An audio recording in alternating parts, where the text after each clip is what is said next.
heart to do this for a long time. And it's really a journey for about 3 years where I have just been pushed by the Holy Spirit to engage a group of women, or more like parents, who care for children with special needs. I'm part of the community. I have a daughter who's on the spectrum, and it's been a long journey, but God has been faithful. So I want to just start out by just, I'm going to stop sharing right now so you can see my face and I can pin. I want to just welcome you. First of all, I want to say you're here because you're special, you're a chosen parent or a caregiver. You are actually special because God has chosen you to care for your child. And I don't say that lightly. I say that with a lot of temerity because it's something that has been planted in my heart to say. You're special, you're gifted, you are giving the strength to do this. And you have the ability by the Holy Spirit, even if you're not a believer and you're here, you've been giving some power to care for your child. So with that, I want to introduce you to this series, A Grace for Purpose Conversations. Think of it like you're transforming pain to purpose. And this is really what this is about, right? There is something that is hard about this journey, but there's also something beautiful about this journey.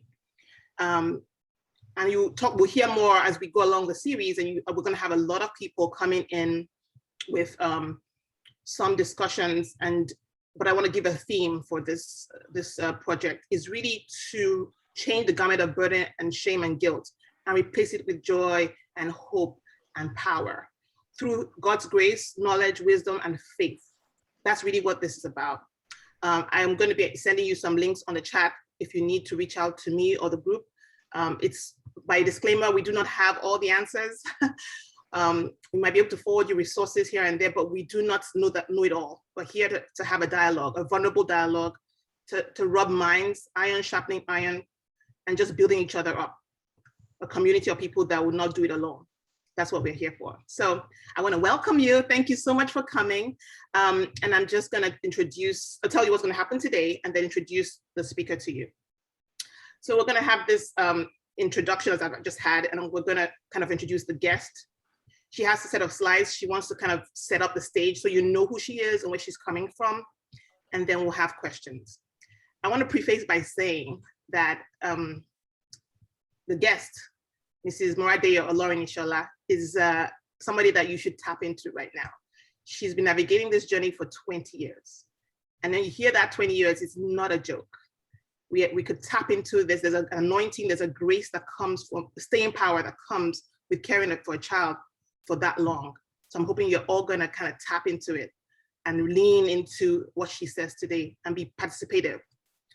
So with that, I just want to introduce her to you. She is, I said Moradeyo Olorinnishola. She is right now, she is the director of admissions at Penn State College. She's a wife, she's a mother, she's a God lover. She is a professional woman as well as a family woman. So she has cared for her family and her career for this long. So I'm really looking forward to leaning in and getting her to share with us her experience. So without any delay, I want to welcome Auntie Deo. I call her Auntie Deo. Welcome, Auntie Deo. Well, thank you so much. This is such an honor and a privilege to be here with you. Just a small technical thing. I'm not able to share my screen. So if you want to give me permission to do that, Dupe, that would work. As Dupe said, I am a mom, first and foremost, and I wear many hats, as all of you do. I don't know any women who wear just one hat. Or actually, we should expand that and say, I don't know any people who wear just one hat. There are many intersections in our lives. There are many things that make us who we are and that contribute to our to what we see on the journey that we go on. So with that said, I want to jump in because I know we don't have a whole bunch of time. I want to share my screen and get this presentation going so that we can sort of get to the questions, because that's the exciting part of this whole thing. All right. Okay, so how to thrive when life takes an unexpected turn. I'll start that by telling you my story. I married, in my late 20s, and I wasn't really, on the bandwagon of, you got to get married and have a baby right away. But I also knew that I was not, I didn't have a long line. And so we weren't doing anything to not have babies, shall we say. But infertility was part of our journey, and it took us 7.5 years to conceive, and went through many different things. And the conception itself is a miracle, just to let you know that we had tried a number of things where we drew the line at where we wanted to be as far as trying all of the interventions that are available out there. And we got to the point where that line was, and it was actually my husband coming out of the doctor's office who said, okay, they just told us in there that they don't know what's wrong, that there's nothing wrong, and I think we should just stop. And my brain was, okay, well, we're going to the next step. And he's like, we're done. And we're just going to trust God, and we're going to pray. And we had a particular family in our town that actually stood with us and prayed with us every week for 3.5 years. And then boom, pregnancy. I was like, wow, okay, wow, this can actually happen. That was an amazing thing. And so carried that baby joyfully, and no problems, no complications, nothing. And then she was delivered by emergency C-section. And that's, I won't go through that whole story, but I really, sometimes I we talk about guilt. I carry some burden about, is there something I could have done at that point? Because, as you know, when your child is disabled, the first thing you do is, what did I say to yourself is, what do I do? I think it's not helpful to continually blame yourself, because you're taking on too much power, and you're in somebody else's lane. This is what you've gotten. I was chosen for this role. I don't know why. I remember telling God when I saw the movie Rain Man that, any disability but autism. And what did he give me? So 2 years later, I'm actually sitting in a cousin's house in New Jersey, because I was here for an event. And it's ironic, I just thought about it just this second. My cousin's wife is a pediatrician, and we have a tradition in our family of all gathering together at the holidays. And we were gathered at my sister's house in South Jersey, and I brought my new baby. And by now I had 2 babies. It's like, what's going on? Another surprise. And she looked at my daughter, who was sitting on the bottom of the stairs playing by herself. All of her cousins, who were a little older than her, were upstairs playing together. And she says, has she been diagnosed with anything? I said, no, she's fine. She's not speaking and she's not playing and blah, blah. I said, we're speaking 2 languages to her. She's fine. She says, well, when you get home, go see her pediatrician and just have them discuss her developments with you. And I thought this was November, it was Thanksgiving. I thought nothing of it, but it was in the back of my mind. And when I got home, I didn't make an appointment right away, but in January of the following year, when she was 2.5 years old, she was diagnosed as being on the spectrum. And I love the diagnosis. It's PDD-NOS. Has anybody heard that? I don't use that anymore. But PDD-NOS is very nebulous. It's pervasive developmental disorder, not otherwise specified. So all I could think about this, when this woman came into my house and did the diagnosis, was get out, get out, get out. I need to look this up. And so I did. And so our journey began. And the first part of the journey for me was to just learn everything I could about this disorder, because I'd never heard about it. I didn't, autism was not mentioned at this point. And so I started learning, and the more I learned, the more afraid, the whole spectrum of emotions that you are probably very familiar with if you have a child who's been diagnosed, or anybody in your house who's been diagnosed with the special needs. It just, I went through the whole spiral of pain and hurt and all of that.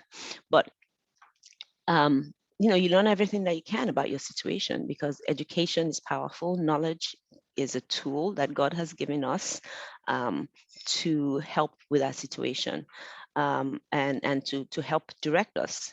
So do everything that you can to learn everything about diagnosis and learn your child. That's very important. This next point was important to me, because how did this happen, and why did it happen to me, and did it have anything to do with the C-section and the emergency and blah blah blah, was the first go-to. And we live in a litigious society, so it's like, who's gonna pay for this, right? Because this is not supposed to happen. And I think it wasn't too long, maybe a couple of weeks, maybe a month, that I decided that I was going to parent my child. I could put my energy into finding out why, or I could accept the situation and decide how we're going to parent our child, and how I was going to advocate for her and get her the help that she needed. So that's what we decided to do. And then also, where are the boundaries? Many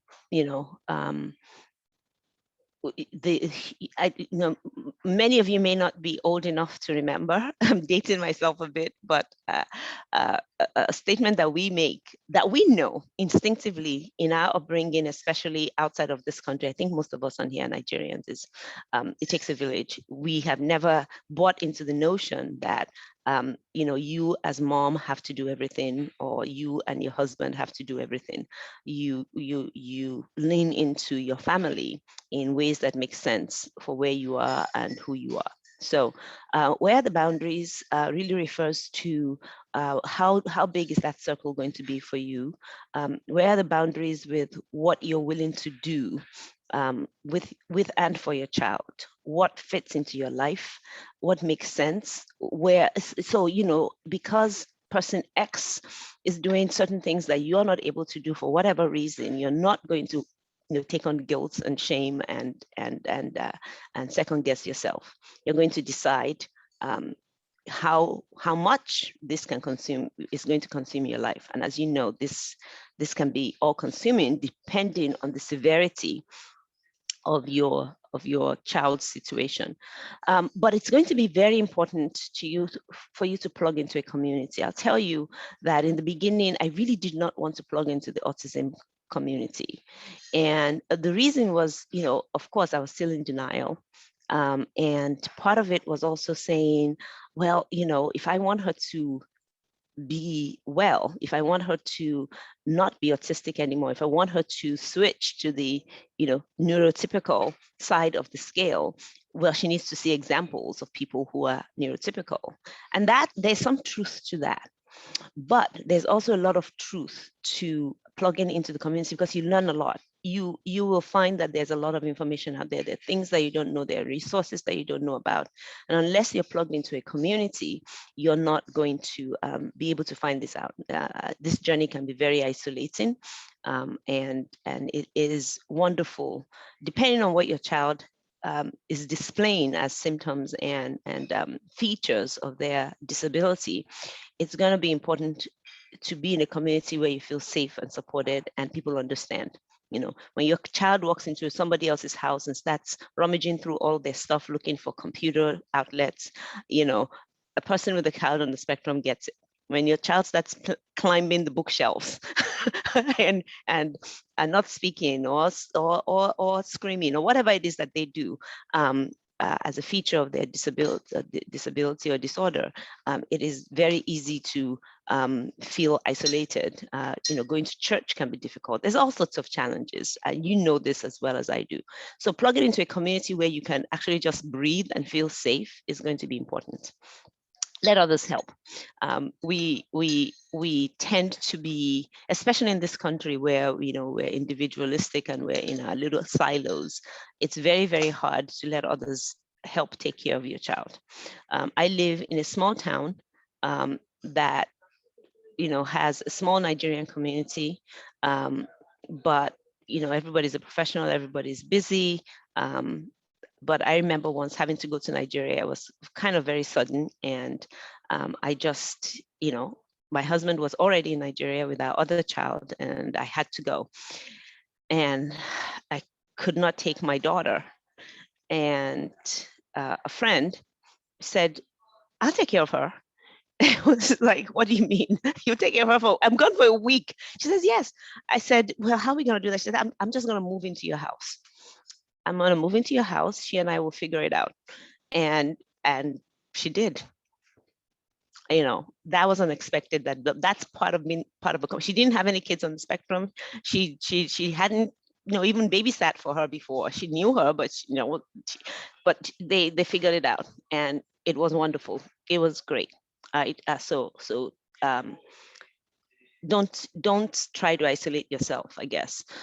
Use all the available services. I'm very fortunate. I live in one of the best places to live on earth, apparently, if you have a child on the spectrum. When we went there 27 years ago as newlyweds, we had plans to stay for 1 year. That's 27 years ago. So when, but you know, God is good. And I know now that he put us there. We had no idea what this place was. We had no plans to go there. And the whole exercise of getting us there is a miracle. And I think part of God's plan to prepare for us a place where this child was going to be able to be raised and thrive. There is a huge autism conference that happens every August. The town is called State College. It's not a secret, by the way. State College, Pennsylvania. It is in the middle of nowhere. We say that we are equally inaccessible from all directions. That means this is not one of those places you pass by on your way to anything or anywhere. So we went there thinking, okay, who knew? But it's one of the largest universities in the country, if you don't know this, one of the best universities, but I'm biased. And we have a huge autism conference that's free for parents. A whole week of listening to experts, going to workshops, having somebody else take care of your kid. It is amazing. If you ever want to come to it, just let me know. You can stay with me and we can do it together. But it was wonderful. So the last thing here is everything is worth trying. Almost everything is worth trying at least once. I don't know if you know about chelation. This is where, you know, apparently, you know, autism is caused by toxins in the body. And so you go through this leaching process. And I was like, okay, diets, you hear all sorts of things. And if you only do all of these things, your child will be fine, right? I'm not going to discourage you from trying anything that makes sense to you and that is safe, right? Think about it, read about it, educate yourself, and then try it. And if it doesn't work, it doesn't work. I tried a whole bunch of things that didn't work. You know, you could say nothing's worked, but you know, autism is a lifelong disorder. Lots of people adapt to it differently, and you know, don't feel guilty about not trying something. And you know, it's not your fault if something else doesn't work. If it doesn't make sense to you and everybody else is doing it, don't do it. You know, this is your child. This is not an experiment. This is your child, right? So find your sustaining strength. This is going to be very, very important as you journey on this journey. You know, we all have goals. My goal was that my child was going to be off the autism spectrum by the time she was in 8th grade. And, you know, as you approach those milestones and things aren't happening the way you want them to happen, they're tough days. You know, potty training was interesting. Sleeping was not a problem, but, you know, other things are challenging, and there are days where you're just beside yourself. You're done, right? So find that sustaining strength. I'm a person of faith. I've already mentioned this, of Christian faith. That was my sustaining strength. I see the hand of God in my life. I see his hand in how my child has come to be, that she is here as a miracle, that I have 3 kids. Each one of them is an amazing miracle. And you know, whether this autism thing was man-made or environmental or medical or hereditary, whatever, right? God is in control, right? Why her? Why me? Well, why not, right? So I lean into God. He's my strength. That doesn't mean there are no challenges. As mentioned earlier, my daughter is now 20 years old, and we're still on the journey of adapting and recovery and gaining strength and knowledge. And so you can choose to focus on the challenges, or you can choose to focus on the progress that's been made. But find that sustaining strength. It is going to be necessary as you go on this journey. So one of the things that you have to do is come to terms with this disability. And I put the statement here because it's important, because we get stuck on our labels. Your child is not their disability, difference, disorder, or challenge. They are your child. They were created. What does the Bible say? It says that we are wonderfully made, that God formed us even before the beginning of our journey on this earth, right? And he knew us, and he knows everything concerning us. I believe that my child is who she is and who God wants us to be, and that he has a purpose for her life, right? So she is not autistic. She's not autism. She is Adedoyin, right? And her name means joy, right? And she is a joy.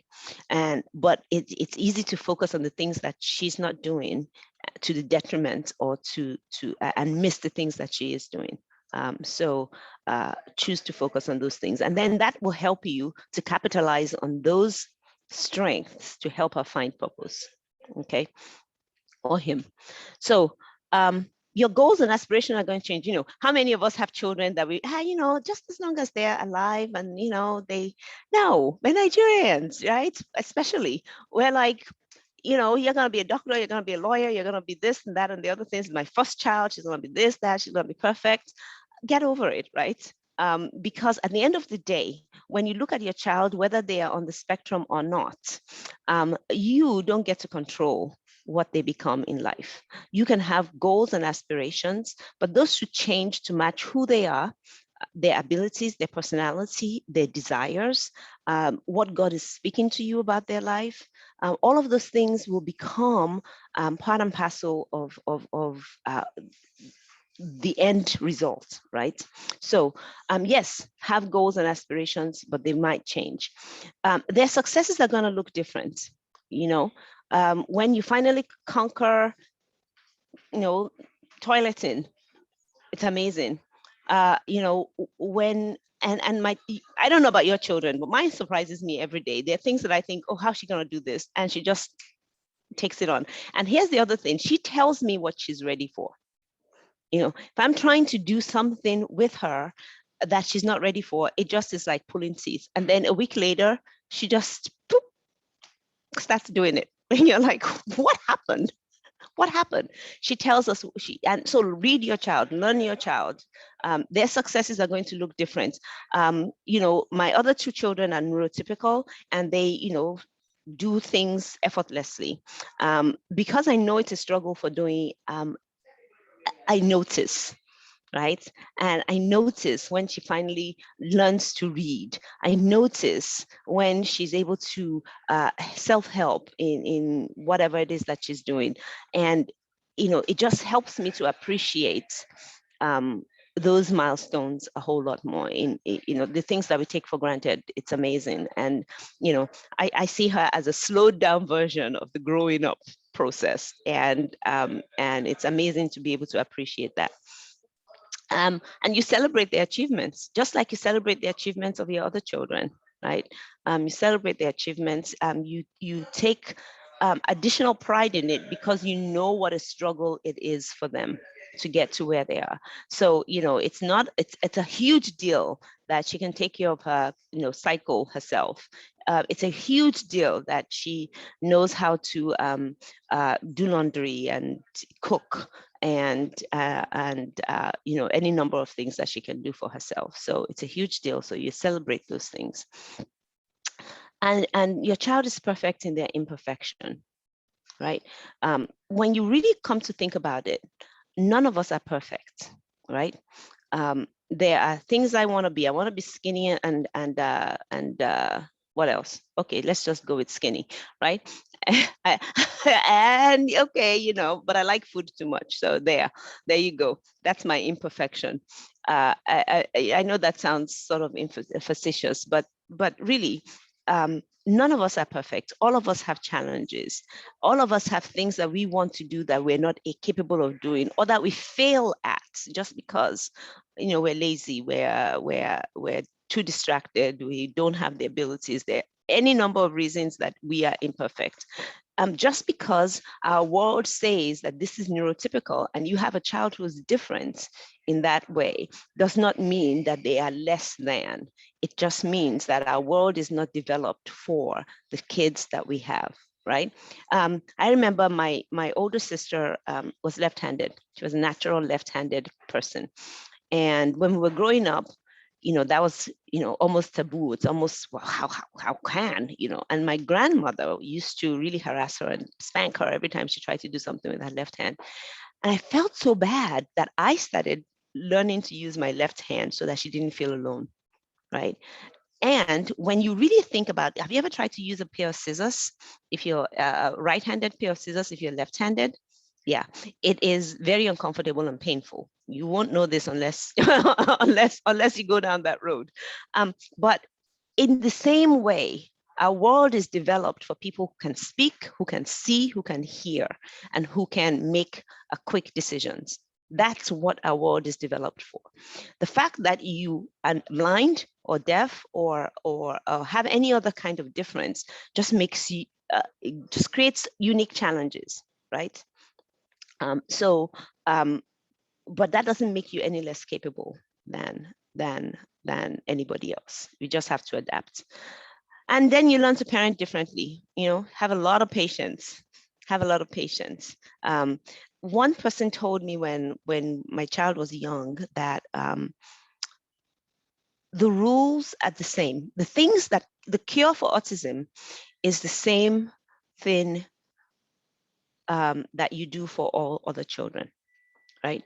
If you want your child to learn how to sit still in a chair, you tell them to sit still in a chair. And you do it as many times as possible until they get it, right? And you put consequences or rewards, pair them with that desired action, right? Well, okay, so maybe with your neurotypical child, you have to do that task 2 times. With your autistic child, you have to do it 10 times, right? But it's the same rules. We don't have to do anything. You already have the skills that you need to help your child be everything that they can be. You already have those skills. The one thing that that same person told me is you have to win. All right. So that might sound a little hard and harsh, but you can't give up on the expectation because they don't understand, right? You can't give up on the expectation because they don't understand. So, you know, I want you to go and fetch your backpack, right? If you have to walk her to the backpack to help her to get it and model that action, you do that. But because she sits on the floor and throws a tantrum, you don't say, oh, you know, poor child, she doesn't get it. I'm going to do it for her. Because you're not helping at the end of the day. And so as parents, you have to win, right? Especially when we have those mild behaviors that you want to extinguish. What you do and doing it early. Kids on the spectrum, they understand structure, right? They are like every other kid, they're going to push the boundaries, right? And if you tell them where the boundary is and you keep reinforcing that boundary, they will get it, right? And they won't break. All right. So that just dovetails into this next slide, which is that your kid is like every other kid in more ways than you know. You know, if you have only one child, and you don't know what that experience is like, know this. You know, they're like every other kids. They want what they want when they want it. They're like us. They're selfish. They want what makes them feel. It's not a bad thing to know that. And so have the same expectations. If you have an expectation that everybody sits at the dinner table and eats their food with utensils, it might take a longer time of to get your child on the spectrum to be able to do that, but you can't give up. You keep working at it until they do. Because you know that it's important for their life. And, as much as we don't like to think about it, we're not always going to be around. And so when you pass on, what are you leaving behind for somebody else to take care of, right? So it's your responsibility to make sure that your child has all of the skills, is as developed as they can be. Even with their disability, and they can be as independent as they can be, as involved as they can be in their communities, because it's just going to give them many, many more options for their life later on. And the same rules apply. I have a chore board in my house. Oh, I should have taken a picture of it. And every kid in the house has chores that they do. And, we don't exempt my Adedoyin from anything. She cooks, she cleans. In fact, we think she's a better housekeeper than all of her siblings. If you want something done, you tell her to do it. She will be the one that will be dedicated to doing it. I will be diligent about doing it until it's done. Everybody else cooks and leaves the kitchen in a mess. She cooks and cleans. She may burn the food, but attention is not her strong suit. So you stick around and you make sure that she's not burning it, but you let her do it. And eventually, in fact, she was cooking spaghetti before I left, and I smelled something burning. I said, "Doya, are you burning the spaghetti?" She says, "No, it's not burning," and she did not burn it. She actually stuck around in the kitchen. Those moments, that's a moment that I didn't remember to celebrate, because we've been talking to her for weeks now that she needs to stick around and pay attention to what she's cooking instead of just walking away and coming back when she thinks it's done. She stuck around and she didn't burn it. She says, "No, I didn't." I was like, "Okay, she didn't burn the spaghetti sauce." Wonderful. So that's progress. Yeah, that's progress. So what about you? In all of this, we've talked about your child and all of the challenges that they're facing. And it's a lot. It's a lot coming. All of this that I've just talked about sounds very easy, right? It always sounds easy when somebody's saying it, but it is a journey. It is a process.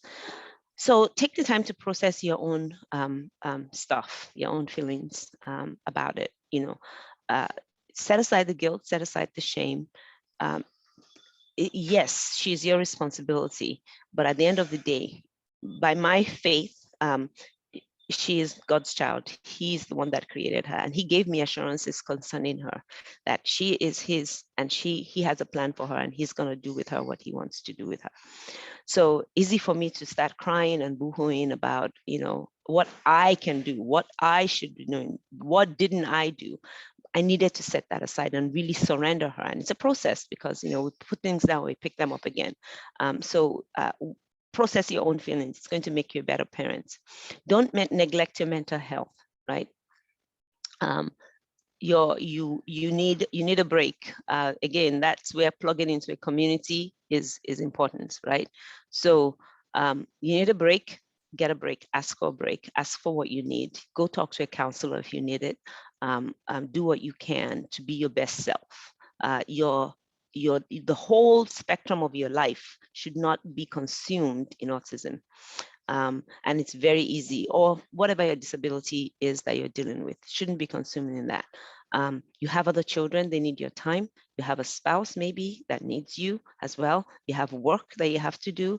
I had to make a decision. Was I going to, well, my first thing was to go get a master's degree in autism because I could. And I was like, and then I made an intentional decision not to do that, because I wanted to be her mom, not her therapist, right?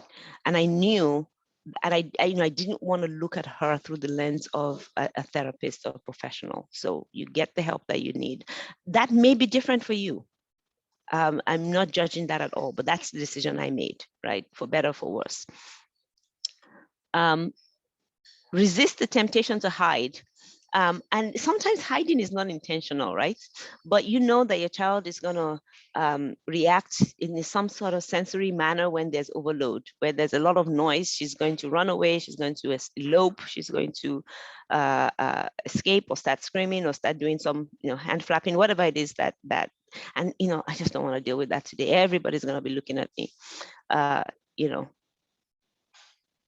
Don't hide. You want your child to be as, first of all, you have nothing to be ashamed of, right? This is a child. This is a person. The more the community knows her, the better and the safer she is going to be at the end of the day, because other people will start looking out for her. But when you're hiding her in the house, then she doesn't know, or he doesn't know how to live in the community. He doesn't know how to take care of themselves and navigate through things. I just discovered that my child has an amazing sense of direction. So we take her to the store and she goes and she gets lost or elopes. I learned that she's usually going to the kids section to buy hair barrettes, to get hair barrettes, right? So no matter where you are in the store, in Walmart, she'll run to that. She knows where that is and she'll go there. Well, I didn't know that at first. And so I'd go crazy looking for her, calling her, and she doesn't speak. So she would not answer. And my heart is exploding out of my chest. And then when we finally learned where she was, what she would do is she maps you to where she left you. She's coming back, right? But you don't know where she is. You don't know when she's coming back or where she's gone. And it is hard to stand still when your child is lost in a huge store, right? So you stand there and you call her. You say, "Come to me right now," and then she may show up, or if it's been a while since I saw her, I know where to go look for her. Right now it's not the bubbles anymore. It's the video and electronics section. So that's where she's going to be. And I love when I go shopping with her, because she walks through, she's the one that makes the shopping list. She not only makes she makes a shopping list of things we don't have, but she also puts the things she wants on the list. So even if we have 10 boxes of whatever spaghetti in the house, she's still going to put spaghetti on, because we shouldn't run out of that. But you celebrate those, right? She can do a shopping list and she'll give it to you. She'll put it in your bag. She'll make 3 pages long and give it to me and tell me to go shopping. So give others around you and yourself grace, right? Some days you do it well and you get it, and some days you screw up, right? That's life. You do what you have to do and you move on. So I just want to reassure you that there's hope and light and joy in this journey. These are photos of Doyen throughout her lifetime. Well, not throughout her lifetime. These are mostly recent pictures. She's a high school graduate. She is at Penn State, not studying in a typical program. There's a great program they have that's called LifeLink PSU, and it's a combination of continuing to learn at the level that she's at with her reading and her math, but also she has an opportunity to hang out with people her age, audit some Penn State classes, be mentored by and partner with current Penn State students who volunteer to spend time with their kiddos. She's involved with, she loves acting. She loves to sing, although she doesn't do it on cue. She has her own way about it, but there's a great program for people on the spectrum, people with disabilities generally, to perform. And she's a part of that. She works. She's well, with COVID, it's been a little wonky this year, but she works. We have a program in our town where she can go spend a week in an apartment with a coach and with other kids on the spectrum. And once COVID is over, that's going to resume and she'll be a part of that. So I don't know what the future holds for her. We're working to help her to continue to develop independent skills, but she's a joy. We love her, and she's an integral part of our family, and that's my story. Oh gosh, I'm tearing up. I don't know if you guys noticed. This is a lot. I'm so grateful. Thank you. Yeah, this is I'm sorry, I shouldn't be doing this, but I'm just I'm in awe of testimony. I'm in awe of all the things that you've said. That is, let me go back. Let me tell everybody the history. So I saw Auntie Deo last year. We've known each other, kind of in and out, but I spent some time with her last year. And when we shared that we have a daughter who's on the spectrum, she told us something. I mentioned it in the flyers and in the promo for this. She said, and she said it again today, she said, treat her like every other child. And that for me was, oh my goodness, like, do not isolate her, do not make her, I'm sorry, this is hard, but it's really been refreshing to hear from her, because she liberated me. She just said, let her do what she wants to do. And now Damilola has dance, right? I wouldn't have thought of dance. I've been focusing on trying to get her therapy, everything, kind of putting everything, all the dish sink and everything in. And she just told me that. And that's why I'm doing that. This is where we need to hear from people, because Moradeyo has shared 20 years of actually struggling highs and lows, and she has thrived. This is not the success in the world's eye, this is success in God's eye. She's still standing. She's still standing, and she's still here today. All right, so enough of my cry. I'll try. Anybody else that wants to have a question, because this is a lot. This is so much packed. I'm happy I recorded this. So much. Thank you, Moradeyo. This is amazing. Anybody has any question for her? I have some questions, but if anybody has any questions, please raise your hand or just type on the chat. I think Tola has a question. Oh, sorry. Yes, can you unmute, Tola? Go ahead. I'll pin you. Or are your video on? No. Let me see if I can pin you. Do you want to put on your video, or do you want to unmute?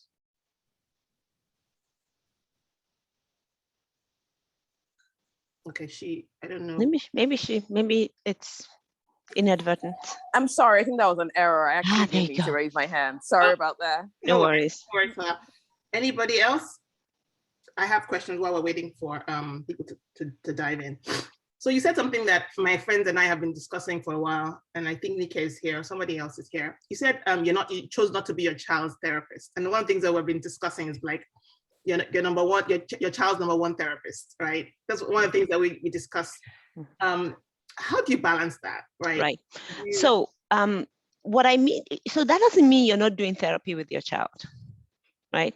It just means that you're not the person. If you're doing ABA, that whole thing, you have to take how many times they did the behavior and when, yeah, I didn't want to do any of that.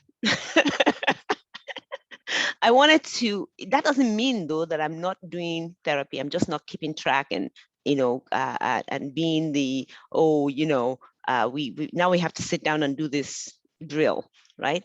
It just means that I chose to parent her, that my focus was going to be on helping her be the best self and advocating for her. That does not mean that you're not, you should go to every therapy session, especially in the beginning while you're learning, and learn how they talk and get success, right? You need to do that. So I don't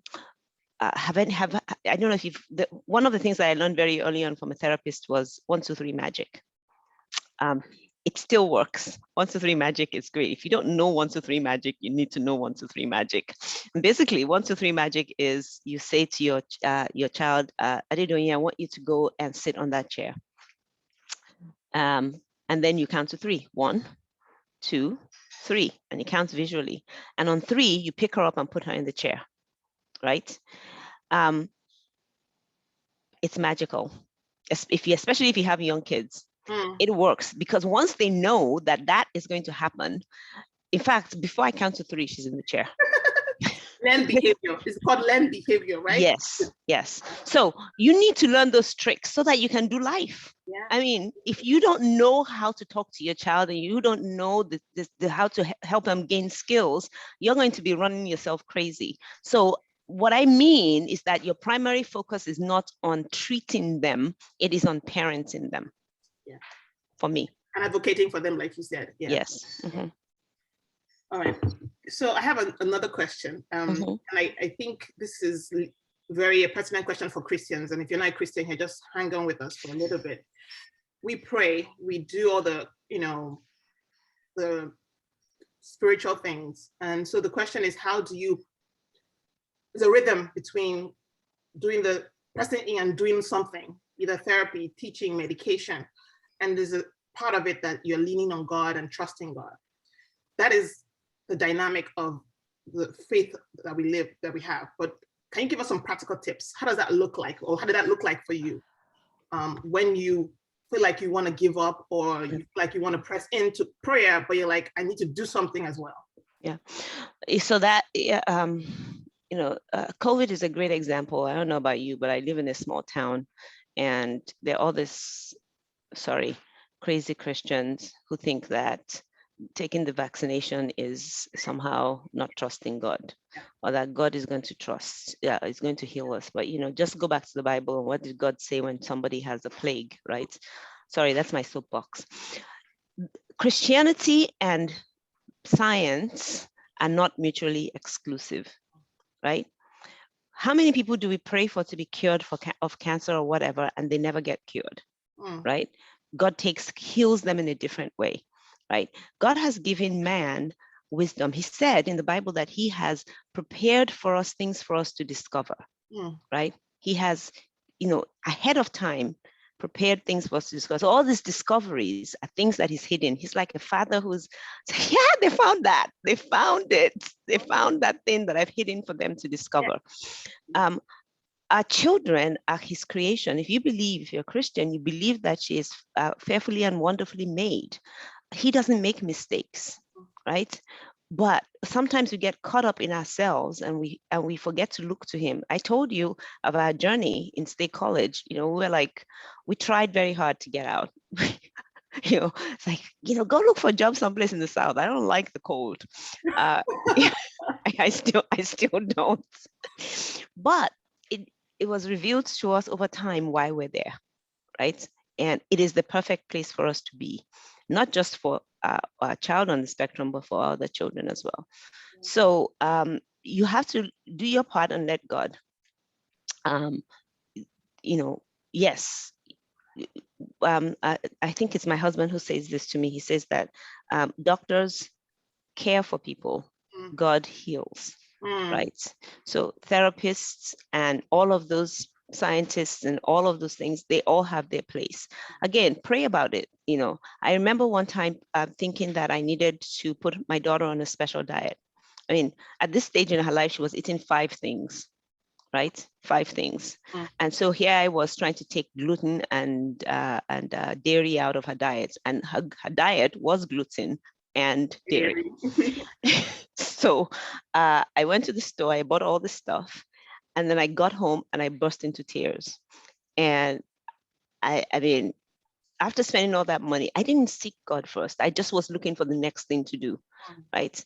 And so I just, and after crying about it, I went to my church and I found somebody, I just ran into somebody and I told them what had just happened, and they prayed for me. I knew I had this great peace that a special diet was not the thing for her.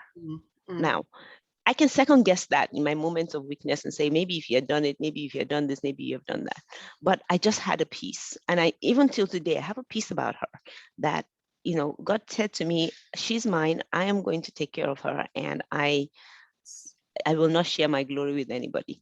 So this is not going to be something that's, oh yes, it's because we did X, Y, and Z that she's healed. It's because this is my journey. This is my child. This is the way that it's going to happen. So I'm still waiting. In all of this, as we're working with her and giving her all the skills that we can, I'm waiting for God to one day say, she's going to talk. And I have a vision of her giving her testimony verbally. Yeah. If you know my child, you know that talking is the challenge. Why speak when you can act? That's her motto. It's not that she doesn't have words, she just doesn't use them. So she will nod, she will point, she will act. Words are the last thing. So I'm looking forward to that day when she's going to give her testimony.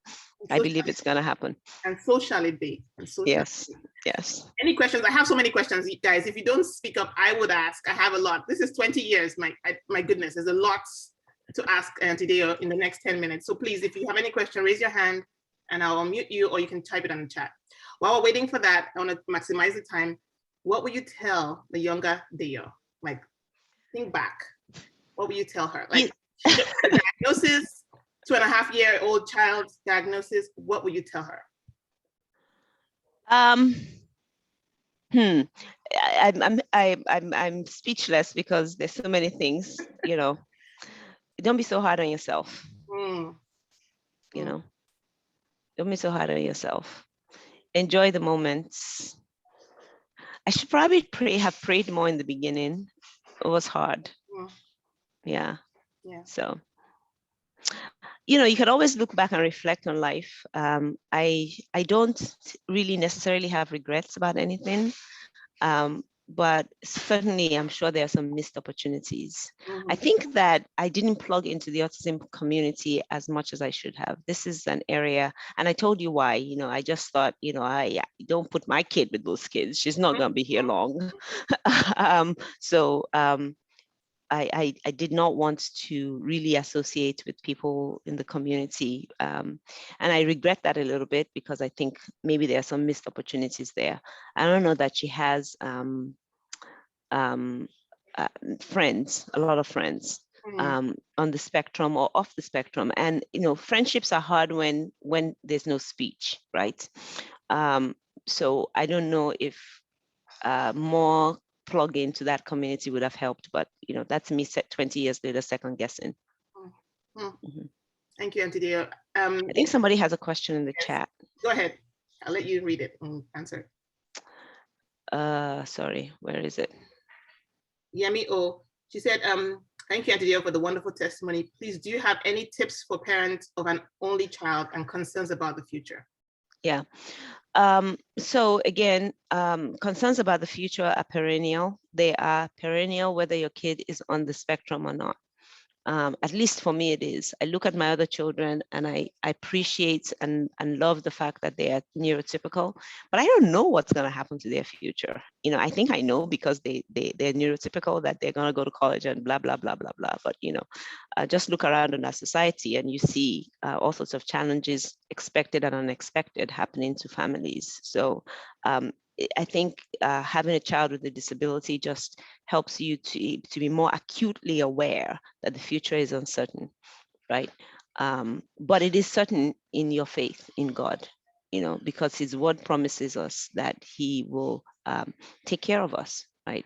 He knows us and He has a plan for us. So what is your plan? What is His plan for your child?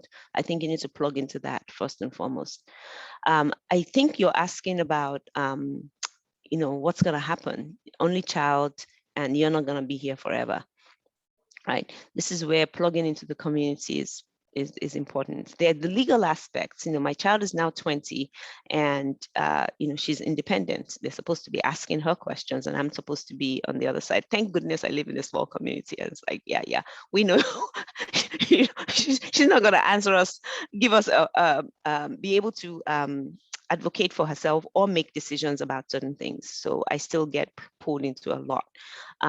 But yeah, what resources are available in the community to you right now? What are their specific needs going to be? And that from what their needs are now.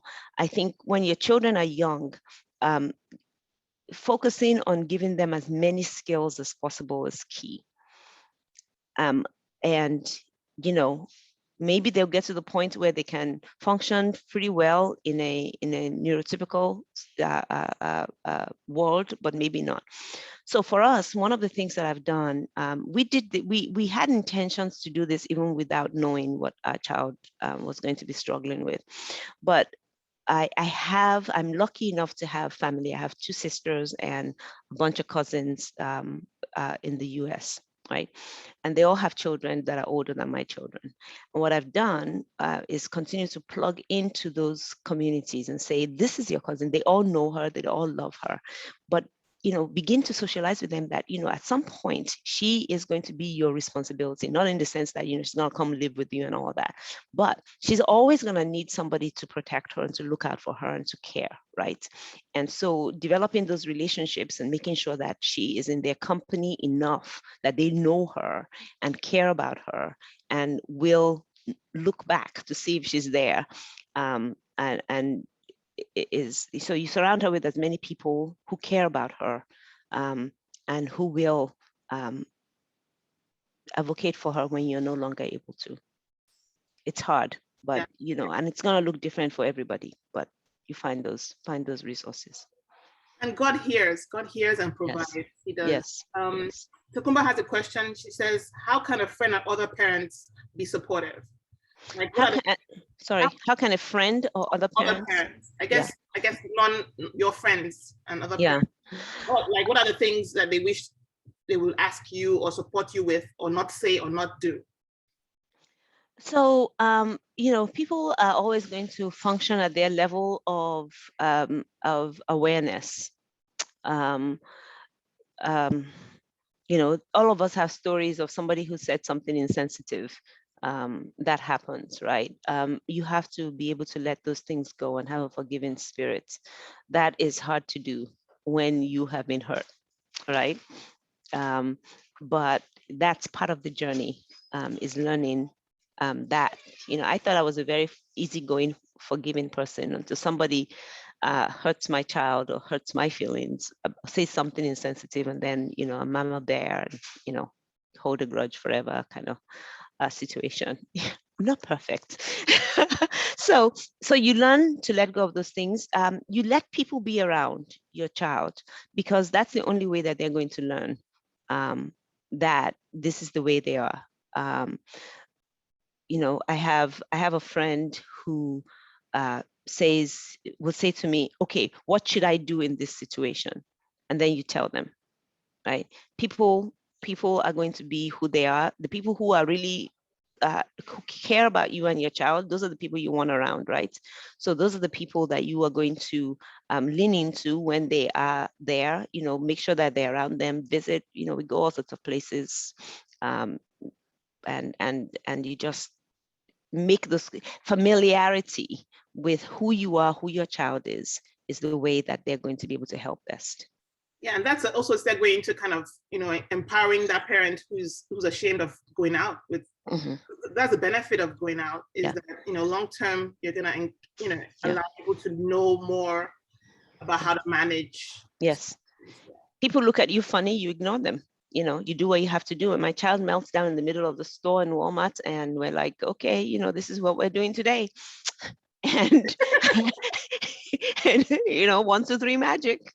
Yeah. And so, I've taught everybody 1, 2, 3 magic.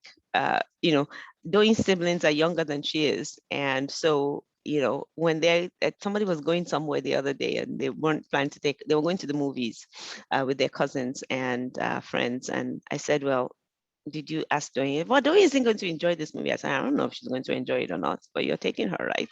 So, so you take her. They said she fell asleep in the movie. Okay. I fell asleep in the movies.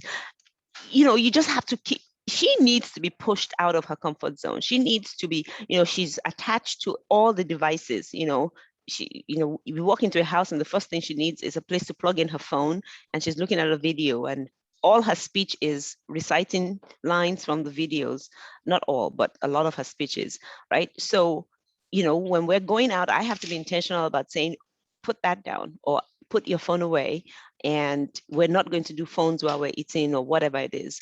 And you have to keep repeating it, and you have to give other people agency and power to say, when you see her doing something that is inappropriate, or you want her to be involved in something that will benefit her, feel free to talk to her.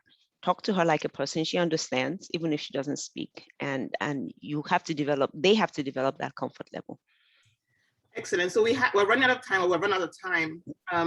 Obi said something, but I'll read it when I'm done with presenting. Thank you, Obi. This is amazing. I want to say big thank you to Moradeyo. You might be coming back. We haven't sapped out all the all the juice from you yet, because there's so much. Oh, this was beautiful. Thank you so much. Mm-hmm. I do want to highlight to everybody that somebody asked a question that Moradeyo had brought up the Penn State College program. So you just send me an email and I'll connect you with Moradeyo just to make sure that we streamline the requests and things that she needs. Somebody has their hand up. Asa, do you want to say something? Go ahead, unmute yourself. We are running out of time, so go ahead. Thank you very much. Thank you, Moradeyo, for sharing your story. Actually, I was the one that wanted to find out more about the Penn State. I don't have the conference. email. Yeah, just the conference and the program. the program? Oh, so the program is for students, for the school district.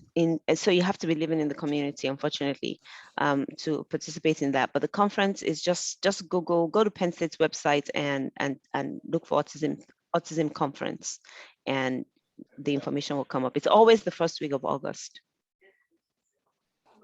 Okay, thank you. Yeah. So I had just to end it with a funny story.